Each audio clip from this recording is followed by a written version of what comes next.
This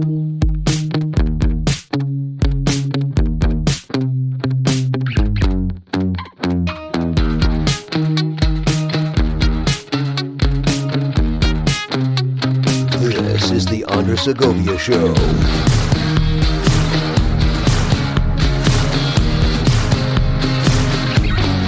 Hey everyone, it's Andres.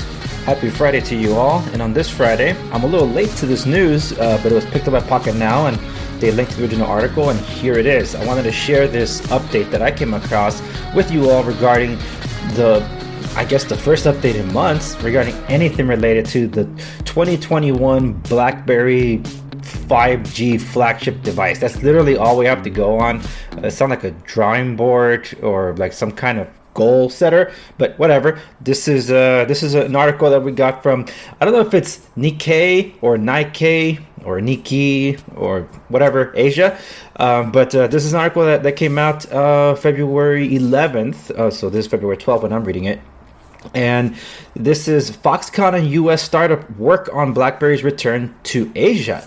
So there's a little bit of an update for the United States and the Asian markets here, because the Onward Mobility CEO says that this is a flagship device. They wanted to make sure to get it out to Europe, Asia, and stuff, not just the United States. So let's dive into it, shall we? This is from Tokyo. One Texas-based startup is on a mission to revive the BlackBerry, the handset of choice for pre-smartphone professionals for the 5G era.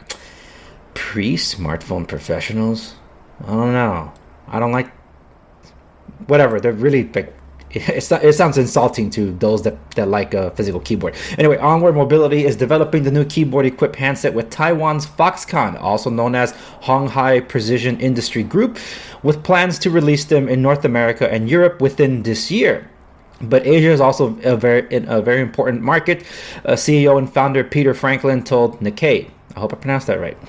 There is no clear timeline on when the handset will launch in Asia, but Onward Mobility hopes to do so as soon as possible, Franklin said. It's a global flagship device, and Asia is very important to us, he added. We are in the process of speaking to customers and mobile carriers on a global scale to develop our distribution plan. Good!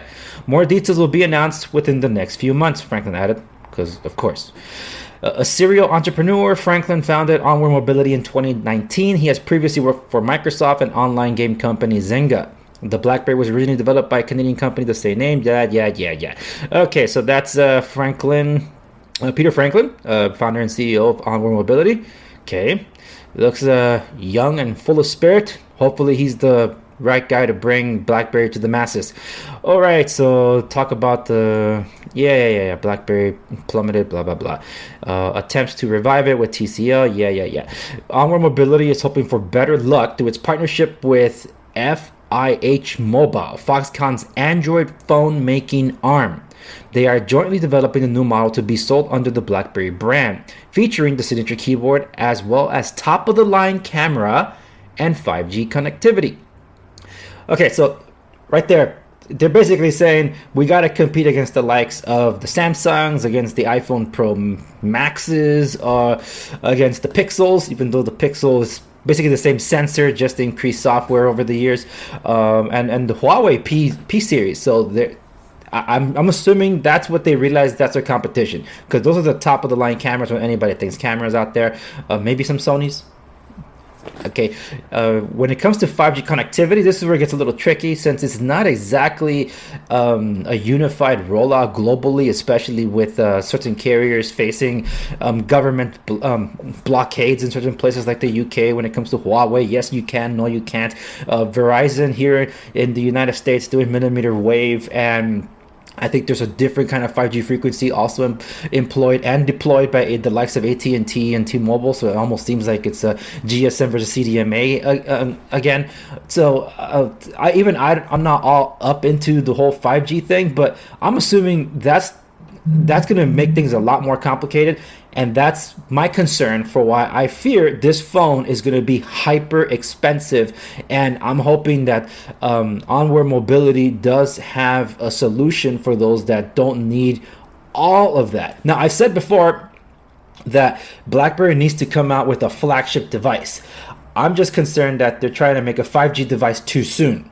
before they can introduce a proper device to the masses. Because there's more in this article that raises concerns as to why this phone might be expensive. Let's continue. All right, BlackBerry originally struggles to compete against the iPhone. Yeah. You said that twice already. But Franklin believes BlackBerry holds a renewed allure in today's world with more people working from home due to the coronavirus pandemic. Our smartphones equipped with a keyboard, physical keyboard, can help boost productivity. Yes, it does, and it can. It can and does. Onward mobility also hopes to offer greater protection against data leaks and other cyber threats. Absolutely, which have only increased with teleworking. Like I said, as soon as lockdown was happening in the United States, I said on my show, on the podcast, I'm like, just get ready. You're about to dive into shark-infested waters, and everybody's going in without checking the waters, and that's exactly what happened. ID theft and all sorts, and hacking, and oh my goodness, people were not ready for that. But it was hacker's delight for sure. Okay, it will work with an external cybersecurity company, which hopes to tap demand among corporate and other clients who are keen on security. Good. Hit the target those that basically are your strong set. It will work with Foxconn Group on production. One long-term goal is to assemble the handsets in the U.S., Franklin said. So there it is. That is both the good and the bad for this. I like the idea of having made in the USA products. I'm in the USA, made in the USA, American jobs. Hallelujah. The issue with that is that you can't have it both ways, folks. There are those of you that have issues with things being made in China, but then you're the first to complain that things are too expensive. You can't have it both ways. And over here, this is why I believe there will be a barrier to entry with the new BlackBerry if the goal is to come out with only one device out the gate. The flagship device that's supposed to get you the attention, it's going to be a huge barrier. Look what happened with OnePlus, the flagship killer. Look what happened with them. As soon as they put a 5G chip in there, that price was now basically in league with the Pixels of the world. I don't want to say entry level iPhones, but pretty close to the X models.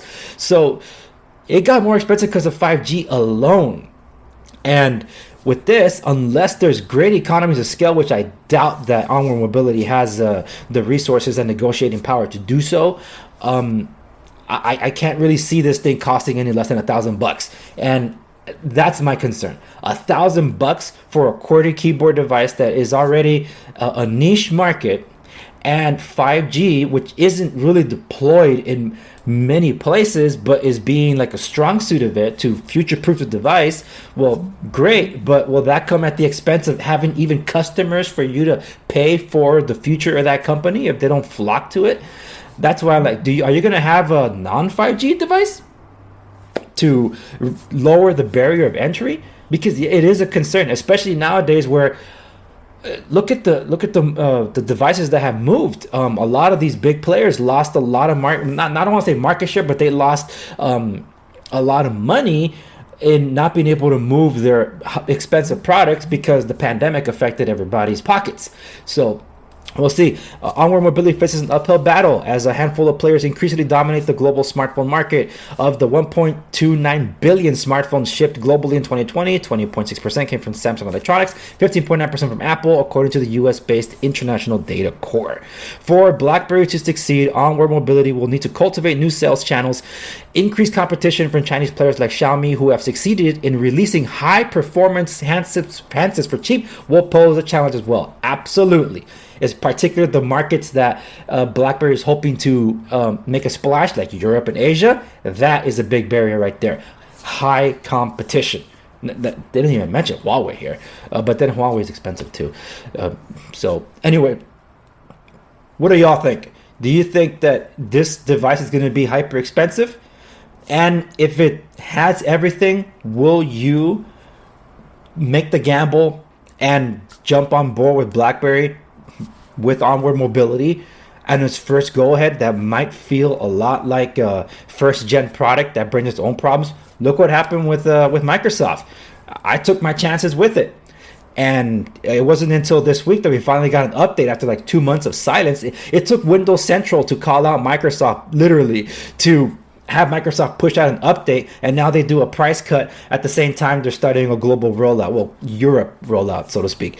So I have my concerns. I want them to succeed. I've said it before, and I said it in my video last year, 2 videos last year. I want BlackBerry to succeed. We need BlackBerry to succeed. But the mere fact that during this whole WhatsApp debacle, not one peep from BlackBerry, and when BlackBerry was in the news because of the whole market rally thing, because of whatever was going on, for those of you that understand what the whole rally thing was with Reddit and all that, why didn't BlackBerry say, like, hey, concerns about WhatsApp? Try BlackBerry Messenger Enterprise, one of the most secure peer-to-peer or like instant messaging services out there for security and all that. That was your mission. You had free advertisement, BlackBerry, and you did nothing with it. That's why I'm like, dude, who is Peter Chen still running BlackBerry? Because I don't know what the heck these guys are doing.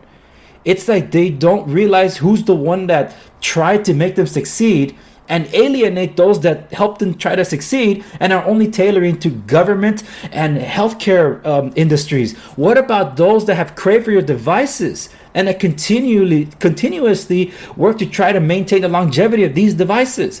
No, that really upsets me. I don't want to look. BlackBerry's never tarred and feather their fans, so they're not. I don't want to mix other industries here, but they're not Disney and Lucasfilm.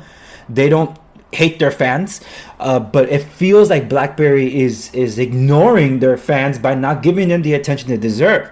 They're the ones that have the power to be able to support them, to bring the market share back, but they don't really do that. That's like the only good word they'll ever get out. It's always been our love for the devices that brings us back. There's like this a literal crackberry within all of us, because it feels like a drug. It's like your detox is like, there it is again. I relapsed. I got a BlackBerry again. No, it happens a lot. I used the BlackBerry for about 2 weeks. I installed Android Oreo. Check out that video if you haven't seen it already on my BlackBerry Key 1 Verizon device.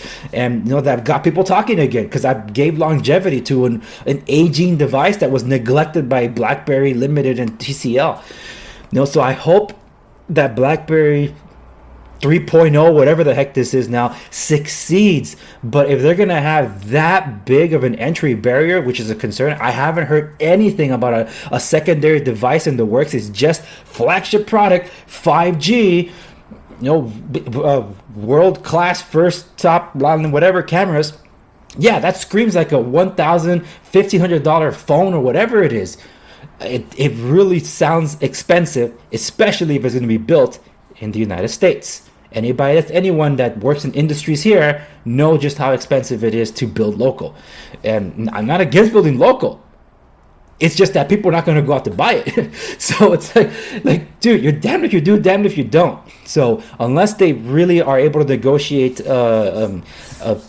very well with the economies of scale and really rev up the marketing machine, then they're focusing in the right areas. Their goals are on point. I like that and appreciate that, and I'm really pulling for them. But like I said, I have my concerns. I had the questions last year, and now that things are a little bit more focused, some of those concerns are lining up with what I had before. How many people actually wanted to rush out and buy an $800 device, it seemed, from BlackBerry with TCL with mid-range specs? Oh, because of the keyboard. The keyboard isn't the selling point ultimately, man. So yeah, but anyway, what do you think? Am I overly concerned, or are you gonna rush out to buy it first chance you get? Let me know in the comment section down below. Thank you so much for watching. Check out my stuff at www.theandrewsegovia.com. Like and subscribe to stay in the know wherever you're watching this across any of the socials. And check out my real estate resources at segoviares.com. Thank you very much, and I'll see you on the next one.